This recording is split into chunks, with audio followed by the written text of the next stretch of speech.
Chief election commissioner और मेंबरान की तकर्री पर अपोजिशन जमातों में मुशावरत का आगाज। महमूद अचकजई दीगर अपोजिशन जमातों को एतमाद में लेंगे। इस राय के मुताबिक अहम तकर्री पर पार्लियामान के अंदर और बाहर अपोजिशन जमातों से मुशावरत होगी। इस हवाले से वकार सैयद इस्लामाबाद से हमारे साथ मौजूद हैं। वकार, क्या डिटेल्स हैं?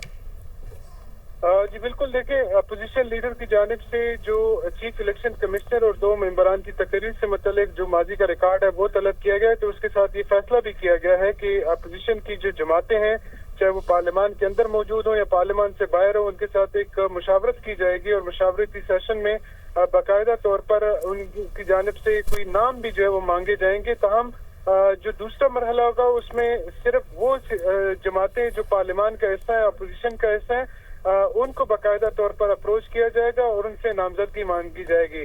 जबकि जो स्पीकर को पार्लियामानी कमेटी की तश्कील के लिए जो नाम तजवीज किए जाएंगे उसमें भी जो दीगर अपोजिशन जमातें हैं उनके अरकान के नाम जो है वो तजवीज किए जाएंगे। और इसकी बड़ी वजह जो अपोजिशन चैम्बर के जराए हैं वो ये बता रहे हैं कि अपोजिशन ये चाहती है कि जो नए चीफ इलेक्शन कमिश्नर और जो दो मेंबरान हो उनकी तकर्री बिल्कुल मेरिट पर हो और उसमें जो अपोजिशन की तमाम जो सियासी जमातें हैं उनकी जानिब से मुश्तरका नामजदगी हो और उस पर एतमाद हो, ताकि आइंदा जो आम इंतखाबात हैं उससे कबल जो तैयारियां हैं वो संजीदा नवीयत की हो और उसके बाद बाकायदा तौर पर जो इलेक्शन रिफॉर्म्स का मामला है उसको भी जाके देखा जा सके। तहम जो अहम बात है, इससे कबल जो अपोजिशन लीडर उमर अयूब से उनकी जानिब से स्पीकर को पार्लियामानी कमेटी के तश्कील के लिए जो नाम भिजवाए गए थे वो सेनेट और जो कौमी असम्बली से सिर्फ जो पाकिस्तान तहरीक इंसाफ के हिमायत याफ्ता जो अरकान असम्बली थे और सेनेटर्स थे उनके नाम भिजवाए गए थे। उनके नाम भिजवाए गए थे। वकार, बहुत शुक्रिया आपका।